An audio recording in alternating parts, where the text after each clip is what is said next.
ใช้เป็นจะเรียกว่าใช้เป็นปุ๋ยในการทำให้การภาวนาของเราเจริญเติบโตก็เป็นแง่มุมที่สำคัญมากทีเดียวเราต้องรู้จักล่อเลี้ยงการภาวนาของเราโดยสิ่งที่จะเป็นประโยชน์และก็สิ่งที่จะเป็นประโยชน์มากที่สุดคือการสังเกตและเข้าใจว่าอะไรคือทุกข์อะไรเป็นเหตุให้เกิดทุกข์อะไรเป็นการดับทุกข์อะไรเป็นหนทางที่จะดับทุกข์เป็นสิ่งที่เราต้องให้ความสนใจและก็ให้ความสำคัญอย่างพระพุทธเจ้าเองครั้งหนึ่งท่านได้พักที่หมู่บ้านแห่งหนึ่งก็คงจะเป็นหมู่บ้านที่ใหญ่เพราะว่ามีบ้านหลังใหญ่ที่นั้นแล้วท่านก็เหมือนกับเป็นอะไรเป็นคฤหัสถ์หรือเป็นจะว่าเป็นหวังก็ไม่เชิงแต่มันก็ใหญ่แล้วท่านก็พูดอยู่ว่าการสร้างอาคารที่ใหญ่โตอย่างนี้ถ้าคิดว่าจะสร้างได้วิจิตรพิสดารมี หลายชั้นมีหน้าต่างมีประตูมีหลังคาที่คลุมอยู่แต่ว่าคิดว่าจะสร้างโดยไม่ต้องวางรากฐานไม่ต้องทำชั้นข้างล่างไว้ก่อนมันก็เป็นสิ่งที่ทำเป็นไปไม่ได้ท่านก็พูดเช่นเดียวกันถ้าหากว่าเราคิดว่าจะได้ภาวนาและปฏิบัติเพื่อการดับความดับทุกข์โดยสิ้นเชิงโดยไม่พิจารณาและไม่เอามาปฏิบัติในอริยสัจสี่ก็เป็นเรื่องที่เป็นไปไม่ได้ไปไม่รอดนะก็เป็น แง่ที่ท่านให้ความสำคัญกับการยกอริยสัจสี่ขึ้นมาคิดพิจารณาไตร่ตรองทบทวนอยู่เสมออีกตัวอย่างหนึ่งที่ท่านใช้ท่านก็ใช้อุปมาท่านก็สมมติว่าคนเขาต้องการนมเขาก็ต้องการนมแล้วก็ได้หาวัวตัวเมียมาเราก็รู้ว่านมมันมาจากวัวตัวเมียก็ได้เอาถังมาแล้วก็มารีดเขามันก็ไม่ได้คือมันรีดเขาเท่าไหร่แล้วมันก็ไม่ได้นมสักที ท่านก็พูดเหมือนกันแล้วก็ว่าคือสมมติว่าเราต้องการดับทุกข์ก็ถึงจะเอามามีความเพื่อเพื่อการปฏิบัติการกระทำแต่ว่าไม่เอาอริยสัจสี่มาทำให้มันบริบูรณ์ทำให้มันถูกต้องมันก็ไม่ได้ผลถึงจะปรารถนาก็ดีแต่ก็ไม่ได้ผลมันก็ให้เคียงอย่างว่าบางทีเราก็อยากได้พ้นทุกข์อยากได้เกิดความเข้าใจในพระพุทธศาสนาเราก็มี พยายามที่จะมีความระมัดระวังพอสมควรพยายามนั่งสมาธิก็จริงอยู่พิจารณาก็ไม่แน่ใจว่าพิจารณานี่เรื่องอะไรบ้างแต่ก็คือมันไม่สมสัดส่วน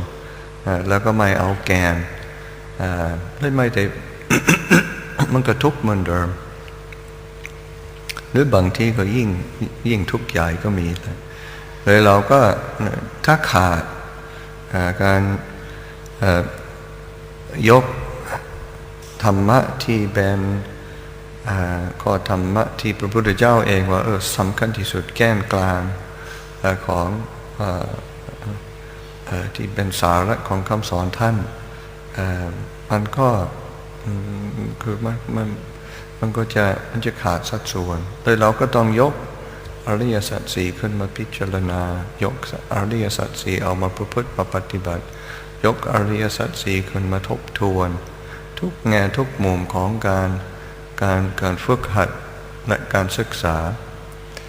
จะเป็นเรื่องศีลก็ดีเป็นเรื่องสมาธิก็ดีเป็นเรื่องปัญญาก็ดีคือต้องมาพิจารณา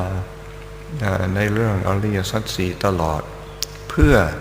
ได้บรรลุเป้าหมายของพระพุทธเจ้าเพราะพระพุทธเจ้าเป้าหมายอยู่ที่การดับทุกข์มันจะมีประสูตร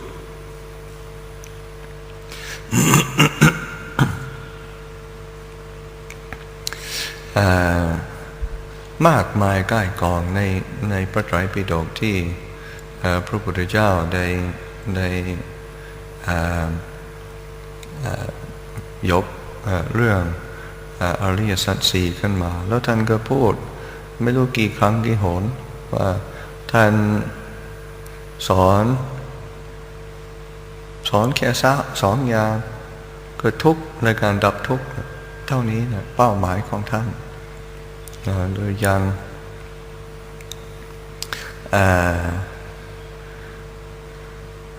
นึกถึง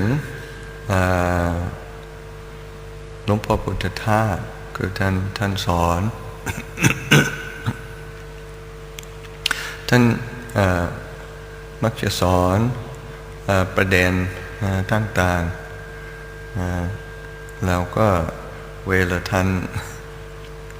จบการสอนก็รวบรวมเอาไว้แล้วก็ทำเป็นหนังสือใหญ่เช่นท่านก็ได้ทำหนังสือเช่นคุ้มทรัพย์จากพระโอษฐ์หรือปฏิจจสมุปบาทจากพระโอษฐ์เผื่อมันก็เป็นหนังสือสักหนาขนาดนี้แล้วท่านก็ทำอริยสัจสี่จากพระโอษฐ์มันกลายเป็นสองเหรียญหนาขนาดนี้เลยนี่ก็แสดงชัดเจนว่าสิ่งที่พระพุทธเจ้าสอนนั้นนะก็จะแน่นอยู่ที่อริยสัจสี่มันเป็นประเด็นที่เราต้องให้ความสนใจแต่ว่าที่เราให้ความสนใจนั้นเราก็ต้องรู้จักต้องใช้เป็นเพราะว่าการปฏิบัติการภาวนาที่อาศัยอริยสัจสี่ตามที่พระพุทธเจ้าสอนคือมันมีคือ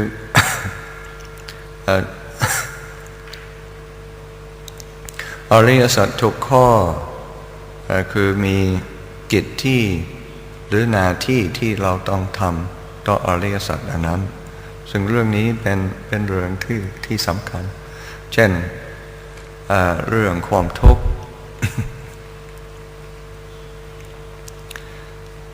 เรามีหน้าที่ที่จะต้องกำหนดรู้เป็นคือไม่ต้องมาเขียนที่ว่าเป็นถ้าภาษาบาลีก็ว่าปริญญาได้ปริญญาได้ความทุกข์ปกติเราก็ตื่นเต้นจะได้ปริญญาตรีปริญญาโทปริญญาเอกแต่ก็ไม่ค่อยเอาปริญญาในความทุกข์เลยมันก็ไม่จบการศึกษาสักทีเลย118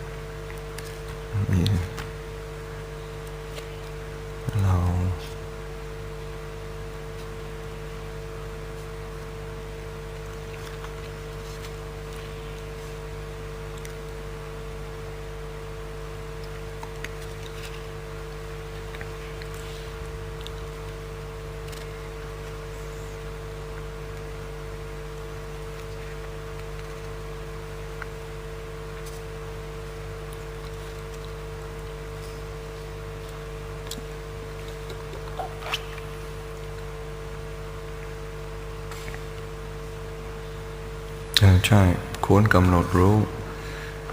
ความจำก็ยังมีเนาะในสมอง ไม่ได้อ่านมานานภาษาไทยคือต้องมีการกำหนดรู้เพราะว่าโดยปกติเช่นมีความทุกข์เมื่อไหร่คือจะว่าเป็นโดยสัญชาตญาณก็ว่าได้คือพอมีความทุกข์มันไม่มีใครอยากมีความทุกข์เลยเราพยายามที่จะหนีออกจากความทุกข์หรือพยายามที่จะดับความทุกข์ให้ได้ซึ่งก็พอจะมีเหตุผลมันน่าจะถ้ามีความทุกข์อยู่มันไม่น่าที่จะอุ้มมันไว้เก็บมันไว้น่าจะดับมันให้ได้แต่ว่าเพราะเรารีบดับรีบพยายามที่จะดับมันก็ไม่ได้ศึกษามันไม่ได้เข้าใจมันไม่ได้กำหนดรู้มันอย่างรอบคอบถี่ถ้วนในเมื่อไม่รู้มันก็ยังมีอำนาจเหนือกว่าเราเพียงแต่กลบเอาไว้อะไรมันก็จะขึ้นมาเมื่อไหร่ก็ได้เพราะว่าเรายังรู้ไม่ชัดเจนส่วนที่จะดับหรือที่จะ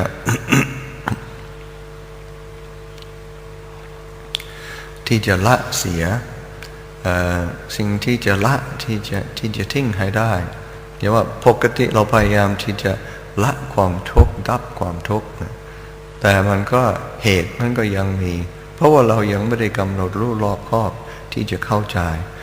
ทุกข์มีอย่างไรมันมีลักษณะอย่างไรมันเกิดขึ้นได้อย่างไรแต่นี้เวลาเรากำหนดรู้อย่างรอบคอบมันก็จะเข้าใจเหตุคืออย่างนี้เหตุมีอย่างนี้แล้วเราจะได้ละที่เหตุถ้าเราละที่เหตุมันก็พอไม่หวังอยู่แทนที่จะเก็บมันไว้อุ้มมันไว้ในการกำหนดรู้ในทุกข์ก็เพื่อเข้าใจอย่างชัดเจนว่าเหตุของทุกข์นั้นอยู่ที่ไหนและเราจะละได้ยังไงจะได้ดับได้ยังไงจะได้ฆ่าได้ยังไงพหาตบาตีแล้วก็คำศัพท์มันก็ก่อนกับภาษาไทยแล้วมันก็ได้เอามาใช้ว่าประหารมันก็เป็นคือมันจะได้ตัดเสียได้เราก็แต่ว่าเราต้องละถูกจุดซึ่งมันก็อยู่ที่ละที่เหตุแล้วพระพุทธเจ้าก็ได้อธิบายว่าเหตุของทุกข์อยู่ที่ก็อย่างที่อธิบายตอนเช้ากามตัณหาภวตัณหาวิภวตัณหาตัณหาความอยากได้ซึ่งเราก็ต้องเข้าใจว่าคือความอยากที่เราเรียกว่าตัณหาก็เป็น เป็นความอยากที่มีคือคำศัพท์ว่าตัณหาคือเป็นความอยากที่จะมีความโลภความโกรธความหลงผสมด้วยปะปนด้วยเลยจำเป็นที่จะต้องเกิดความทุกข์อาศัยความอยากแต่ว่าความอยากบางอย่าง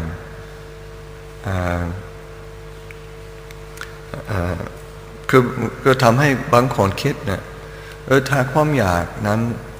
มันจะเป็นเหตุให้เกิดความทุกข์เราต้องปฏิบัติเพื่อไม่อยากอะไรเลยเราก็ยิ่งกว่านั้นเราก็ต้องพยายามไม่ให้มีความอยากซะเลยไม่อยากตื่นเพื่อนั่งสมาธิไม่อยากขยันในการเดินจงกรมแล้วนั้นสิแล้วเราพยายามที่จะดับความอยากให้ได้มันก็มีเหตุผล แต่อันนี้มันเป็นลักษณะที่พระพุทธเจ้าอย่างนี้ไปไม่รอดนะคือ คำศัพท์สำหรับความอยากก็มีอยู่สองอย่างในภาษาบาลีตัณหาซึ่งมีความโลภความหลงเราก็ต้องเกิดความทุกข์ทุกที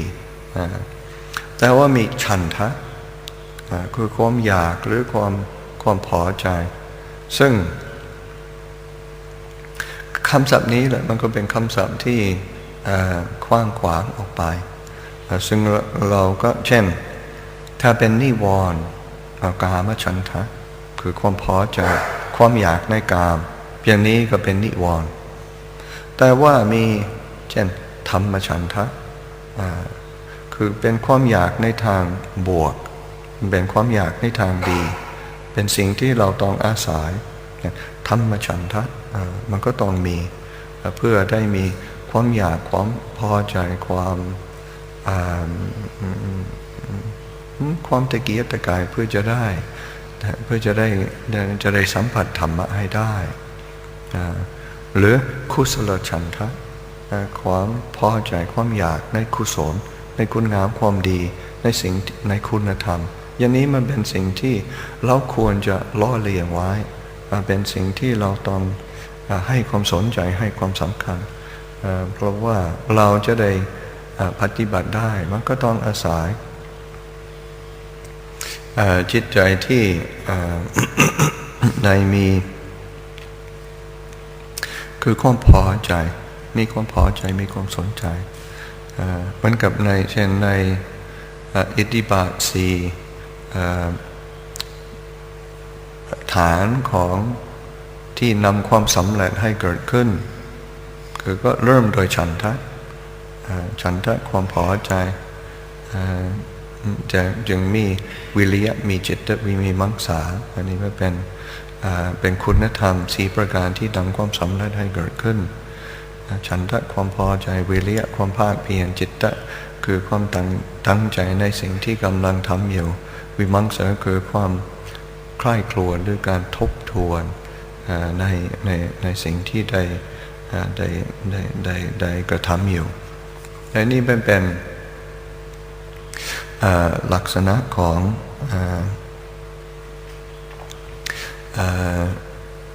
ความ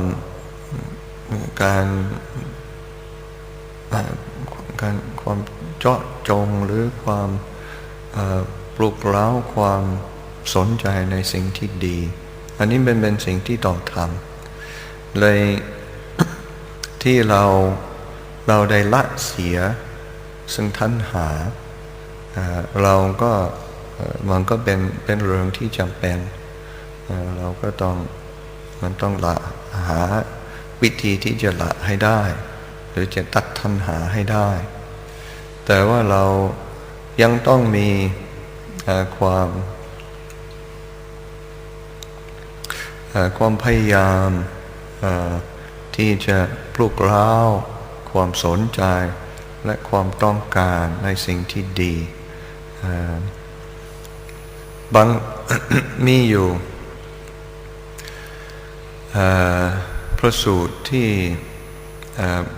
พระอานนท์เป็นผู้บรรยายแล้วก็คุยกับพระริพาจบคนหนึ่งนักบวชคนหนึ่งที่เข้าพูดเรื่องก็เปรียบเทียบกับลัทธิซึ่งกันและกันก็พระอานนท์ก็ได้อธิบายในลักษณะนี้ว่าคือเมื่อเรามีความต้องการเรามีความพอใจในการหรือมีความอยากในธรรมะเรามีความอยากในการดับทุกข์เรามีความอยากในความบริสุทธิ์แล้วก็พระริพาจบคนนั้นแกก็ขัดขานขึ้นมาว่าบอกว่าคือถ้าอย่างนี้เราไม่มีที่จบคือตราบใดที่เรามีความอยากก็เป็นเหตุให้เกิดทุกข์แล้วก็มีความอยากที่จะ ได้ดีความอยากที่จะได้ในสิ่งที่เป็นเป้าหมายอย่างนี้มันก็ไม่มีที่สิ้นสุดไม่มีที่จบธรรมะของพระพุทธเจ้าเป็นโมฆะเป็นคำสอนที่ไม่บริบูรณ์เลยพระอานนท์จึงถามเพราะว่าตอนนั้นก็อยู่ที่อารามที่มันก็อยู่ในสวนอยู่ในป่าแล้วก็ถามว่าคุณได้มีความอยากที่จะเข้ามาณสถานที่นี้ใช่ไหมเขาก็บอกใช่แล้วก็ตอนเราคิดอยู่ที่สำนักของท่านก็ได้เกิดความอยากใช่ไหมเราก็เกิดความอยากแล้วก็เราได้หลงมาเดินมาระหว่างทางเราก็ยังมีความอยากใช่ไหมเราก็ยังมีความอยากแล้วเรามาถึงแล้วก็สำเร็จเป้าหมายของเราคือมาถึงอารามนี้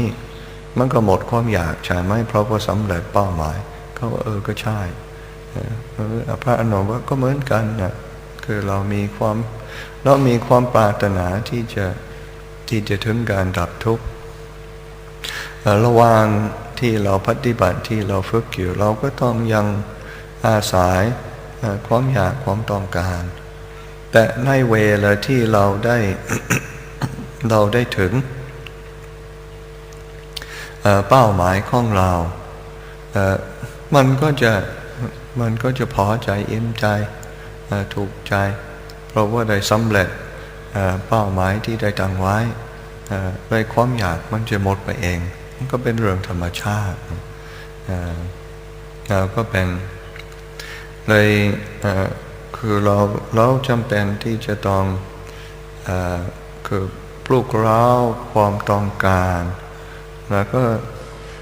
พยายามที่จะเห็นว่าสิ่งที่เราต้องการนั้นเช่นคุณธรรมก็ดี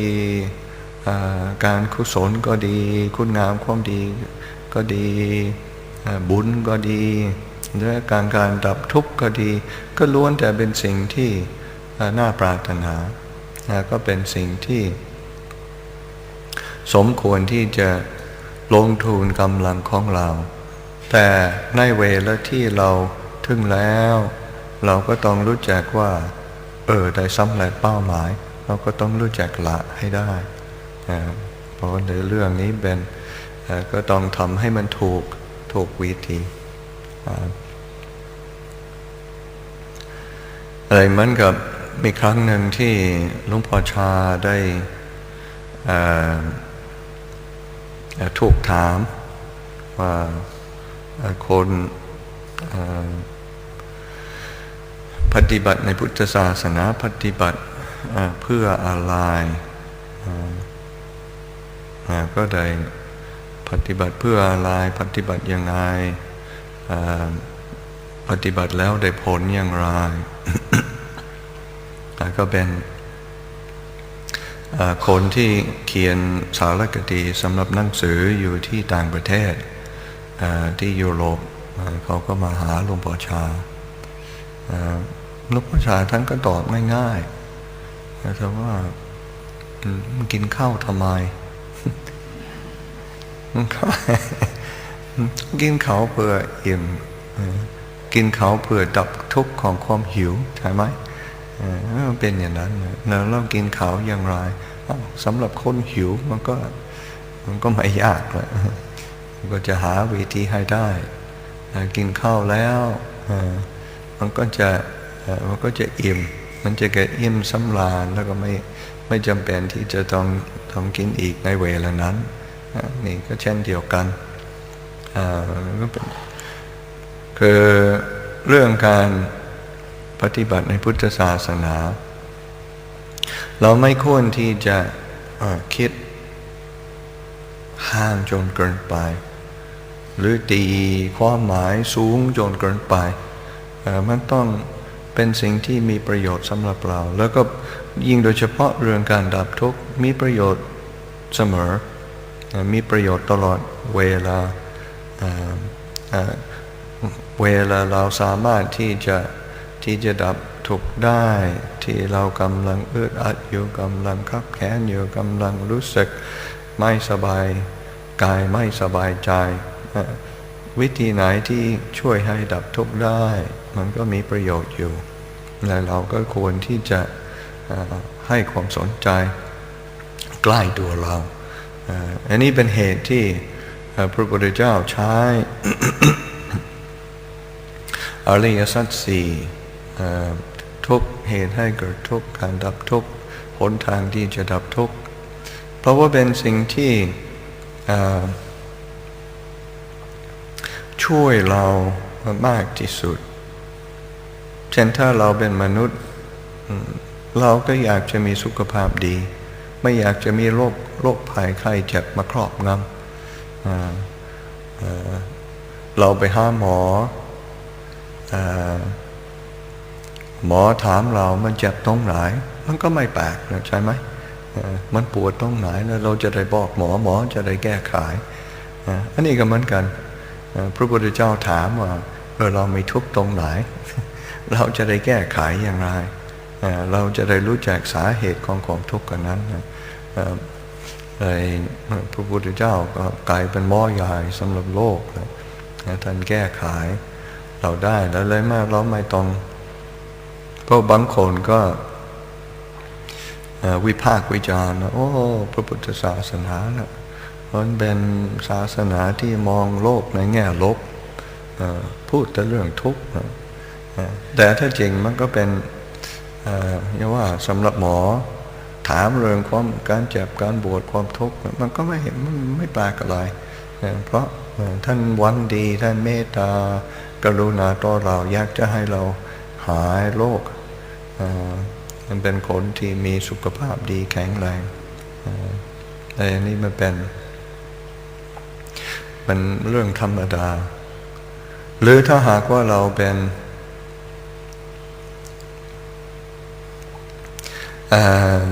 เช่นเราเป็นนักอนุรักษ์ไปในป่าอยากจะรู้ว่ามีสัตว์ป่าอย่างไรกี่ชนิดมีมากน้อยแค่ไหนไม่ใช่จะวิ่งไปวิ่งมาในป่าแล้วขอให้สัตว์ออกมาจะได้ดับให้ละมันทำไม่ได้หรอกมันมีวิธีเดียวไปหาแหล่งน้ำแล้วก็มานั่งเฝ้าอยู่ตรงนั้นเงียบแล้วมาสังเกตดูมากำหนดอยู่ตรงนั้นนะเดี๋ยวสัตว์มันก็มาเองเรายิ่งเงียบแล้วเขาก็จะสัตว์มันก็ยิ่งมาให้เราเห็นให้เราสังเกตนี่มันก็เหมือนกันนะคือเราอยากจะเป็นผู้ที่มีความสุขสบายมีความสงบเยือกเย็นเราก็ต้องเป็นผู้รู้จักการทำความเงียบภายในทำผู้รู้ให้เกิดขึ้นแล้วก็รู้อยู่สังเกตอยู่ที่ความทุกข์เฝ้าดูจิตใจของเรามีความทุกข์มาอย่างไรในรูปแบบไหนมีลักษณะอย่างไรแล้วก็มีสาเหตุอย่างไรเราจะได้ดับความทุกข์ได้เราจะได้เข้าใจในความทุกข์เพราะว่าความทุกข์นั้นมันจะแสดงถึงสิ่งที่เราเคยตัวที่เราชินนิสัยเป็นสิ่งที่ทำให้เราเกิดความรู้สึกขุ่นมัวหรือความอึดอัดภายในจิตใจของเราในนี้เราก็เฝ้าดูอยู่สังเกตดูความทุกข์กำหนดรู้อยู่เพื่อได้เข้าใจในเหตุเราจะได้ละเสียซึ่งเหตุอันนั้นไหนเป็นไปในลักษณะกระบวนการของการฝึกตัวเองแล้วก็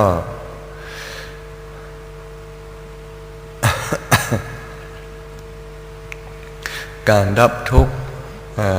กับหนทางที่จะดับทุกข์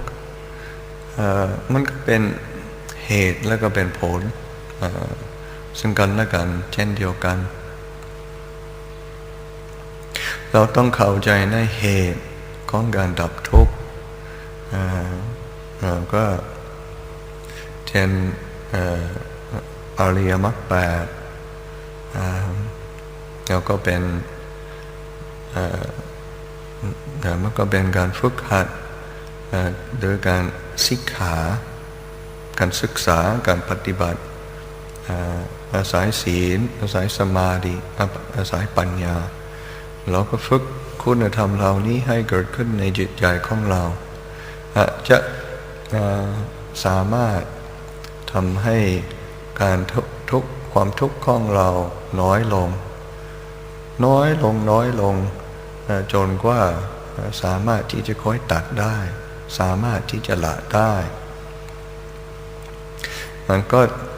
ต้องอาศัยการฝึกการหัดเป็นเหตุผลปรากฏคือการดับทุกข์แต่มันก็เวลาเราพูดถึงการดับทุกข์พระพุทธเจ้าท่านก็ว่าเป็นคือมันมีเหตุเหมือนกันนะที่ว่าเรามีคือเราต้องมีความจางไปหรือความคล้ายออกจากพวกตัณหา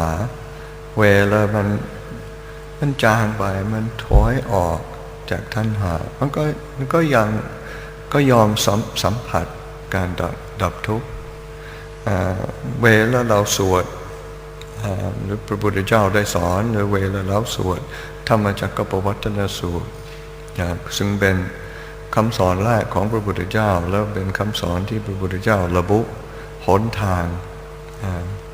เอาไว้คือเป็นท่านว่าคือมันต้องอาศัยคุณธรรมของสิ่งที่จะทำความจางไปให้เกิดขึ้นมันก็คือชาโกคือความสละทิ้งคือเราสละทิ้งแทนที่จะขอนเอาอันนี้เอาอันนั้นเนี่ยเก็บสะสมเก็บยังพลุงพลังอย่างนี้มันไม่ดับทุกข์สักทีมันจะเกะกะจิตใจของเราแล้วยิ่งเก็บยิ่งวุ่นวายแล้วเรารู้จักสละทิ้งรู้จักแต่ว่าสละทิ้งนั้นเรียกว่าชาโกเป็นทั้งคือความหมายมันคล้ายๆกับเช่นคำศัพท์ว่าทานคือการให้ชาคะหรือชาโกมันก็มีการให้แต่มีการสละมันพร้อมกันคือเราสละโดยไม่ใช่ว่าคือสละทิ้งแต่มันไม่ใช่ทิ้งโดยความเกลียดคือเราสละทิ้งในลักษณะที่เราให้สิ่งที่เป็นประโยชน์กับเราคือเราให้โอกาสกับตัวเองที่จะรู้สึกว่าอิ่มเพราะว่าตราบใดที่เราคิดในลักษณะเอาตัวเองก็จะเอาด้วยจะเอาวัตถุสิ่งของก็ดีจะเอาความสุขก็ดีจะเอาการยอมรับก็ดีจะเอาชื่อเสียงก็ดีความรู้สึกเอาอย่างนั้น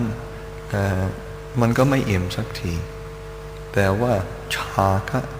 คือเราสละทิ้งแต่มันก็เป็นการให้ของขวัญกับตัวเองคือมันเป็นการให้เสียสละเราก็เป็นอย่างนี้เป็นการให้ที่รู้สึกว่าอิ่มอยู่ตลอดชาโกปฏิเนสโกเป็นความสลัดคืนคือสิ่งที่ไม่ได้เป็นของเราก็คืนให้เจ้าของ แล้วก็ที่ไม่ได้เป็นของเรารูปร่างกายก็ไม่ได้เป็นของเราเวทนาไม่ได้เป็นของเราสัญญาก็ไม่เป็นของเราสังขารก็ไม่เป็นของเราวิญญาณก็ไม่ได้เป็นของเราเราก็สลัดคืนคือเราก็ยกใครเป็นของธรรมชาติเรายกใครให้กลับสู่สภาวธรรมเราสลัดคืนให้มันเป็นไปตามกระบวนการของธรรมชาติมันเองเลยเราไม่เข้าไปยึดครองว่าเป็นของเราอย่างนี้มันดับทุกข์โดยตรงมุตติเกิดเป็นความปล่อยแล้วก็รู้จักปล่อยไม่ใช่ว่าอยู่เก็บพลุงพลังแล้วมันก็ปล่อยมันวางได้มันสบายหรือเราอย่างน้อยก็ปล่อยตามที่คือเราก็ยังรู้จักใช้เป็นประโยชน์อยู่คือเราก็จะรู้จักความพอดีเราก็รู้จักปล่อยเวลาเรารู้จักปล่อยเราก็รู้ว่าจะใช้เป็นประโยชน์ไม่เป็นประโยชน์นึกถึงสมัย ท่านพ่อลีวัดอโศการามยังมีชีวิตอยู่ท่านก็เป็นพระป่าแล้วท่านก็กลายเป็นพระป่ารุ่นแรกที่มาสายลูกปู่มั่นที่ลงมาสอนที่ภาคกลางก็ยิงเพราะว่าท่านเริ่มที่จันทบุรีแล้วก็มาสมุทรปราการแล้วก็สร้างวัดอโศการามคือท่านก็มาสอนที่นี้ก็จริงแต่ว่าท่านก็ยังมีนิสัยที่จะออกไปธุดงค์แล้วท่านจะไปนี่ไปนั้นไปธุดงค์ตามอัธยาศัยของท่านญาติโยมก็สังเกตท่านออกไปปลีกวิเวกไปธุดงค์โยมเขาก็ขอร้องขอให้ติดตามท่านอาจารย์ไปธุดงค์สักครั้งนะช่วยพาให้เราเห็นการธุดงค์เลยญาติโยมไม่ค่อยมีโอกาสได้ธุดงค์เหมือนกับพระขอให้ท่านอาจารย์ช่วยนั่นเลยท่านก็เอาลองดูเลยท่านก็นัดไว้กับโยมเราพบกันที่หัวลำโพงจะได้ขึ้นรถไฟแล้วจะได้พาไปธุดงค์ทางเหนือพอดีถึงเวลาที่นัดกันไว้ก็ได้พบกันที่หัวลำโพงท่านพอดีท่านก็เข้าไปดูท่านก็มีบาตรก็มีกรดในท่านก็ไปเห็นญาติโยมรอกันเยอะแยะเขาก็จะไปธุดงค์กันเขาก็มีกระเป๋าเขาก็มีกล้องเขาก็มีถุงแล้วก็เยอะแยะเลยพลุงพลังไปหมดเลยท่านก็สังเกตดูพวกเราไปธุดงค์แล้วไปท่านก็เริ่มเดินออกจากหัวลำโพงตามเส้นทางรถไฟโยมไม่รู้จะทำยังไงหอบของมาจะพยายามติดตามท่านนะเลยเขาก็เดินไปมันก็หนักมันก็เดินไปเขาก็ได้เดี๋ยวก็ปล่อยของตามเส้นทางรถไฟอยู่เลยไม่รู้ถึงไหนเลยท่านพ่อลีท่านก็คอยสังเกตดูไว้แล้วมันอยู่ในเกณฑ์ที่ใช้ได้แล้วท่านก็จึงได้ขึ้นรถไฟแล้วแต่เขาก็ว่าเขาทิ้งของตั้งเยอะแยะเลยมันได้ปล่อยรู้จักปล่อยเพราะว่ามันหนักเลยมุตติเป็นความปล่อยคือเราปล่อยสิ่งที่หนักที่พลุงพลังที่เกะกะเราเลยที่เกะกะเราแล้วมันก็รูปเสียงกลิ่นรสโผฏฐัพพะธรรมอารมณ์ที่เรา ที่เราคิดว่าเป็นของเรารูปเวทนาสัญญาสังขารวิญญาณที่เราสำคัญมั่นหมายว่าเป็นเราอย่างนี้มันเป็นของมันเป็นส่วนเกินเราก็รู้จักทิ้งรู้จักปล่อยอนาลโยเป็นความทำให้มีทำไม่ให้มีที่อาศัยซึ่งตัณหานั้น คือไม่ให้มีที่อาศัยของตัณหาไม่มีที่เกาะคืออนาลโยมันจะก็จะเป็นภูที่คืออารมณ์จะไม่เกาะไม่ติดหรือความอยากก็จะไม่เกาะไม่ติดความไม่พอใจมันจะไม่เกาะไม่ติดความตื่นเต้นก็จะไม่เกาะไม่ติดจะได้คือรู้อยู่แต่มันไม่เกาะไม่ติดเมื่อมันไม่เกาะไม่ติดมันไม่มีที่อาศัยของตัณหาเมื่อไม่มีที่อาศัยมีอะไรเกิดขึ้นมันก็ตั้งอยู่ก็เลยดับไปตามธรรมชาติของมันมาเกาะมาติดอยู่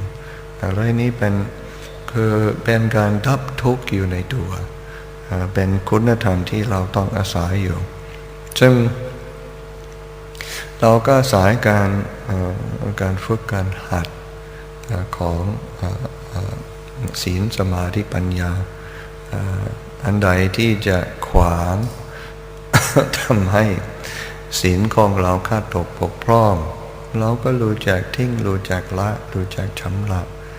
อันใดที่จะทำให้สมาธิของเราเกิดความสั่นสะเทือนหรือขุ่นมัวเราก็รู้จักทิ้งรู้จักละรู้จักชำระออกจากจิตใจให้ได้ปัญญาก็เช่นเดียวกันอันใดที่ทำให้เราเกิดทิฏฐิความเห็นก็ดีเกิดความอยากก็ดีเกิดความไม่พอใจก็ดีนะคือทำให้จิตใจวันไหวอันนี้เราก็รู้จักชำระรู้จักละเสียโดยการยกสิ่งที่ดีงามขึ้นมาเช่นศีลสมาธิปัญญาก็เป็นคุณธรรมที่เราต้องอาศัยอยู่ไม่ใช่ว่าเราทิ้งแต่เราก็ต้องรู้จักหน้าที่ของมันหน้าที่ของศีลสมาธิปัญญาคือจะเป็นกำลังที่ทำให้ความปลอดโปร่งเกิดขึ้นเมื่อความปลอดโปร่งเกิดขึ้นเราสามารถที่จะเห็นอย่างชัดเจนเมื่อเราเห็นอย่างชัดเจนการปล่อยวางก็ยังยอมเกิดขึ้นเลยหนทางการปฏิบัติมีหน้าที่คือมันช่วยทำให้เกิดความใสสะอาดในจิตใจเมื่อมีความใสสะอาดแจ่มใสเราก็จะเห็นตามความเป็นจริงอะไรที่เป็นไปเพื่อความสงบสุขมันก็น่าประพฤติน่าปฏิบัติอันใดที่เป็นไปเพื่อความทุกข์อึดอัดเราก็ต้องรู้จักขัดเสียออกจากจิตใจแล้วก็สร้างการเห็นโทษคือเห็นโทษของอารมณ์ที่ขุ่นมัวเห็นโทษในความประพฤติที่ทำให้ความขุ่นมัวเกิดขึ้นเราก็รู้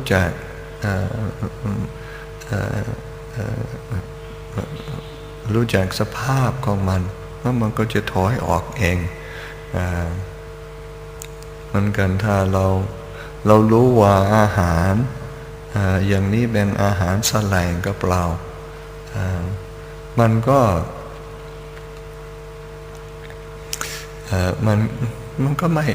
ไม่ยอมกินไม่ยอมรับประทานไม่ยอมแตะ